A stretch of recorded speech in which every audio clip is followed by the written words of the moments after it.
Dave DeMarle. Now, I've known Dave for a number of years. Previously, he was working at Kitware, which many of you will know as the home of ParaView.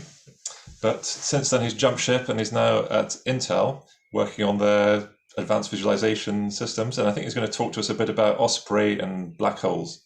Sure. Can everyone hear me? Okay. Is my volume okay? Yeah, that's all fine, Dave. Sounds good, Dave. Thanks. Yeah, let me share my screen and get started here. 1 second. Bear with me, please.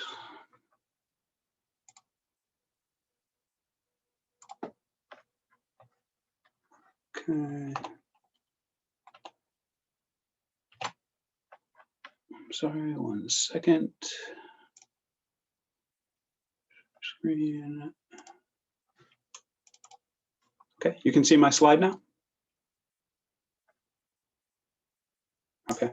Yes, no, it's fine. Thank you. I presume so.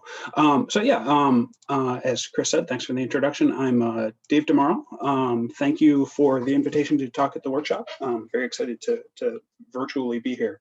And I'm going to talk about, as Chris indicated, OSPRay and in-situ visualization of GR Chombo results. And overall, more about a collaboration that's been going on for a number of years, which I've been kind of tangentially involved with between Intel and, as I try to advance my slide here, and the Center for Theoretical Cosmology housed at University of Cambridge. So about the collaborators in this project, on the left here, we have the CTC, led by Dr. Paul Shillard, who's professor of cosmology and the head of the general relativity group there. And the work that I'm going to talk about has been kind of spearheaded by a cast of characters, including Casper Cornet, Miran Radia, Amelia Drew, James Ferguson, and others over the years. And the work at the group at Intel is called the Advanced Rendering and Visualization Architecture Group, or ARVA. That's led by Jim Jeffers. And in particular, a number of people have worked on and are working on the project, including principally Carson Brownlee, who's made a lot of the cinematic quality visualizations that you're about to see, and John Pennycook, who's getting involved in some upcoming work I will talk about. As for me, I'm relatively new to Intel. I joined about a year ago. As Chris said previously, I worked at Kitware, where I focused on VTK and ParaView, earned my VTK development chops there, and I focused on HPC support. More about the CTC. There's a really good video here. You can click through to see it. But I'm just going to quote some quotes from Paul Shillard there, and kind of summarize what the group does. And this group is interested in cosmology. They focus on understanding and theorizing about kind of the big structural events that underlie our universe from the beginning of time to present day. And they use supercomputing to test out their ideas and try to confirm their hypothesis into measurable, observable events that we can detect with new detectors like the LIGO instrument. As far as my understanding goes, their computational needs are mostly housed within the GR Chombo open source project, which they've developed over the years. And GR Chombo is more or less a numerical package focused on general relativity simulations, which kind of lets them set up simulations of kind of the fundamental forces in our universe, gravity and electromagnetism primarily. GR Chombo is built, it's written in C++. It inherits from Chombo MPI capability to be scalable across clusters, and it has built into it currently OpenMP thread level parallelism as well as vector intrinsics to kind of make the most of the processors, modern processors that underlie it.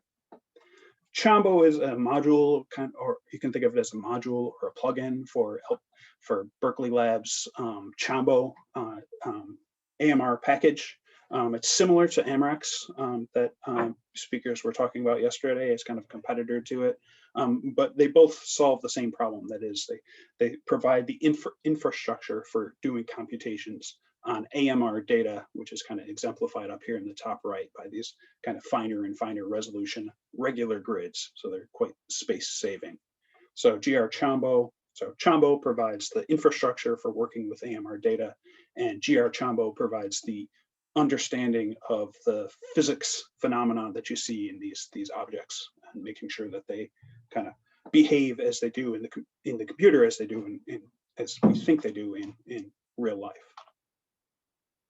Back to ARVA, that's our focus in Intel is on rendering. And if you think about it, there's kind of three major applications for rendering technology today in the marketplace. There's scientific visualization, movies, and games. And ARVA's group is mostly focused on scientific visualization and movies, and mine is in particular on sci-viz. We work with, but are not heavily involved with groups at Intel who focus on games. And I must say that they're running a promotion right now for with each CPU that you buy, you can get a free Intel themed Fortnite skin. So you might want to think about that for your upcoming HPC purchases. But we don't really work with them closely, but those are kind of the three areas of rendering. The jet fighter is a simulation, a visualization I made a number of years ago when OSPRay was first integrated into VTK. And it was kind of state of the art for rendering technology back in the day. It has shadows and other features here, which were hard to reach within VTK enabled kind of application family simulation environments. And we've made a lot of progress that I'm quite proud of over the years. Here is a current visualization we made last week. This is a Bentley Bacalar model provided to us by a collaboration with Bentley. And we simulated the airflow with OpenFOAM, created the streamlines with ParaView, and then rendered it with OSPRay Studio, which is, of course, the focus of the talk, one of the focuses of Elizabeth and Peter's talks just earlier. So we've made quite advancements in the visual realism within the VTK kind of family of applications, sci-viz applications out there, with collaboration between Intel and Kitware, which is kind of ongoing. ARVA's kind of mode of operation is to participate in open source projects and open standards, so that everyone can avoid vendor lock-in and get the best available technologies. Of course, we tune these applications to make the most use of our processors, but we are actively involved with other vendors, and we want to make sure that these tools work on the best, get the best performance on all processors, not just our own. And our group has kind of spearheaded the foundation of a number of libraries at this point. We started with emBree a number of years ago, which is used a lot in the movie industry. It's a ray caster, optimized ray caster. OpenVKL is a ray stepper for volumes. OpenSWR is an optimized OpenGL implementation. OpenImage Denoise is an AI-based denoiser, which kind of sharpens up images. And OSPRay is a package which kind of brings all of those things together. And the different packages are specialized for different aspects of the rendering problem. I'm most familiar with them arranged kind of this way in the structure, where we have OSPRay, which is built on OpenVKL, emBree, and OpenImage Denoise, and that fits into arbitrary applications. It's open source. You're welcome to use it in kind of any application that you have out there. I was involved in the integration into VTK and thus ParaView. It's also integrated in Visit, as Elizabeth pointed out earlier, and Intel OSPRay Studio and a number of other applications. But the different packages are involved in a number of different projects out there. emBree and OpenImage Denoise are part of Unreal, Unity, Houdini, Blender, etc. And so that's kind of the strategy that we have, is to kind of produce the best available software packages and then get them out into the world for everyone to kind of benefit from. Regarding the integration of OSPRay into ParaView, this is work I did a lot when I was at Kitware over the number of years. It's been going on for a number of years, and ParaView 5.0 back in 2016 was the first integration of both OpenSWR and OSPRay for recasting into ParaView. It's progressed and improved over the years since then. We had volume rendering for the core volume rendering added in 5.2 later on in 2016. In 2018, we brought in path traced rendering. And in 2020, also in 2018, we brought in AMR volume rendering, which I'll talk about in a little bit. And last year we updated to OSPRay 2, and we brought into the mix path traced volume rendering, which is kind of an important advancement. And we did a side project where we integrated Optane into ParaView, and especially Catalyst for bringing about kind of new capabilities for inline in-situ processing. We can talk about afterwards if you like. But back to the focus of the talk, I wanted to talk about this collaboration between the CTC and ARVA. And one of the major byproducts out of this collaboration was a number of cinematic quality visualizations. Most of these were created at the Intel side by Carson Brownlee, who used OSPRay within ParaView to create these visualizations. And in each case, we focused on a different investigation that was being done at the time by the folks at the CTC. As memory serves, back in 2016, we collaborated with Casper Cornet on a simulation of the black hole collision that was detected by the LIGO instrument when it was first turned on. In 2018, we worked with Amelia Drew to visualize her investigations with cosmic strings. In 2019, we collaborated with Miran Radia on the consolidation of boson stars, which are theoretically predicted type of astronomical object collapsed into black holes.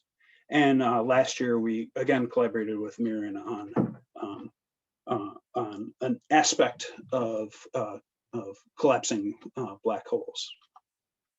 So a little bit more detail. Here's what Miran had to say about the explanation of the rocketed black hole investigation. And basically, I'll summarize it as when two black holes merge, depending on the spin, if the spin is of particular orientations and speeds, you can have this interesting effect where the black hole will be kicked out of the plane of revolution. We'll see an example of that at the end if we have time. The boson stars, this was an investigation into a possible type of star called a boson star, which consists of photons and photon cousins. So not the typical neutrons and protons that most stars are made of, but fairly exotic types of matter. And Miran was investigating what types of detectable events we might be able to see from LIGO to confirm if these boson stars actually exist or not from the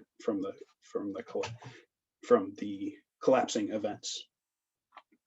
I was a little bit involved with demo at I think it was SC 2019, and my aspect was on the in-situ capability.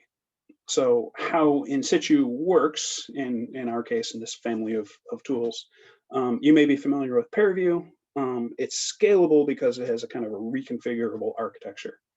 Most people, if you just download ParaView from Kitware and run it on your laptop, it's running in kind of a standalone mode, which lets you visualize data sets of fairly small sizes, tens of gigabytes, how up to as much RAM as you have on your workstation or laptop. You can run it in a different configuration, client server, where that same client application controls the actions of an MPI parallel ParaView application, which reads its data off of a parallel file system, so it makes it more scalable. or you can run it in batch mode where the same infrastructure is driven by Python scripting. ParaView's approach to in situ technology is to, it's called inline in situ, in which the simulation code is directly linked into the server-side ParaView engine. In this case, you can avoid writing any data to disk. You have direct, optional, ideally zero copy transfers of data between the simulation and ParaView. And this is kind of the mode of operation that we're working with. So again, traditional visualization, which was behind most of the visualizations that you'll see if I get to play the movie at the end. As Miran and others at the CTC were doing their GR Chombo runs, writing out files to disk, and sometime later Carson would load those files back up off of disk and visualize them with ParaView and OSPRay. For in situ visualization, we combine both steps. So as GR Chombo runs, it's connected to Catalyst, and it's directly producing outputs, either files or images and whatnot. My demo back in SC19 was a variation of Catalyst called Catalyst Live. It's more similar to in-transit visualization, which is kind of exemplified by Adios in its main configurations that Scott was talking about yesterday. But you have the same run, same scalable simulation run where GR Chombo is running and producing optionally data as it runs. And in this case, we have an observing ParaView client connected into the mix, kind of similar to the Insitu, the computational steering that Peter was talking about earlier. And here are some snapshots from the run I had yesterday. And this is the Boson star collapse. You see the visualization quality isn't quite as good as what Carson was able to get. In particular, I wasn't able to tease out the effects of the gravitational waves expanding after the collision event here. For a number of problems, because of a number of reasons, which I'll talk to in a little bit later.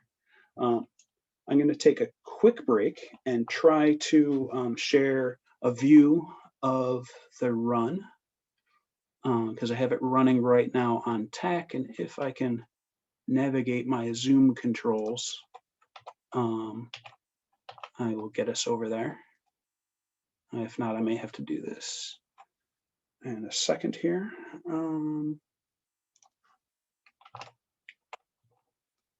Apologies. I should have practiced this more.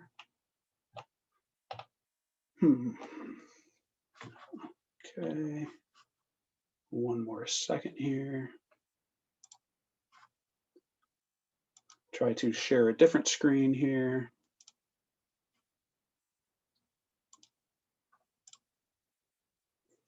If you can all see my ParaView session right here, this is the run that we have. I have this running right now, and unfortunately the Boson stars have already collapsed. So I can only see you at the moment, Dave. I don't think it's sharing the screen. Thank you. Let me try one more time quickly, and then I'll switch back.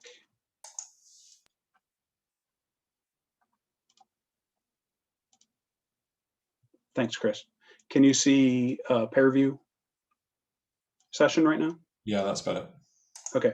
So unfortunately, the Boson stars have already collapsed.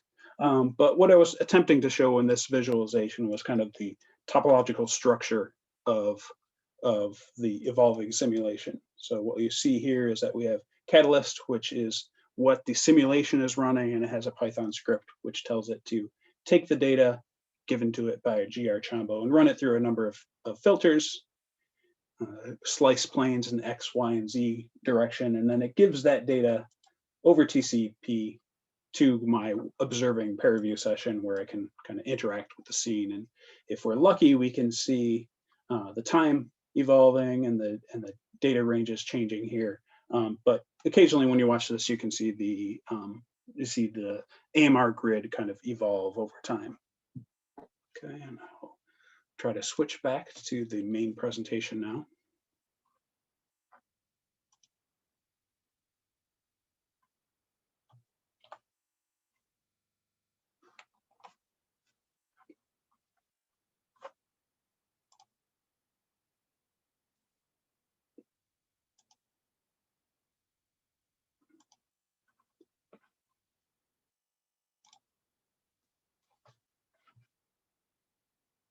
Okay.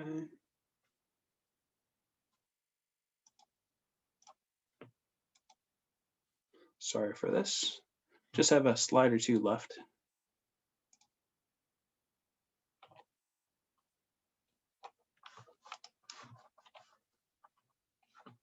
Okay.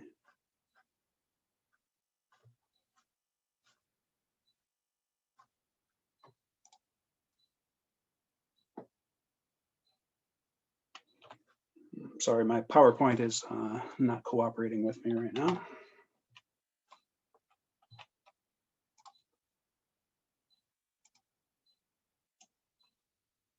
Okay.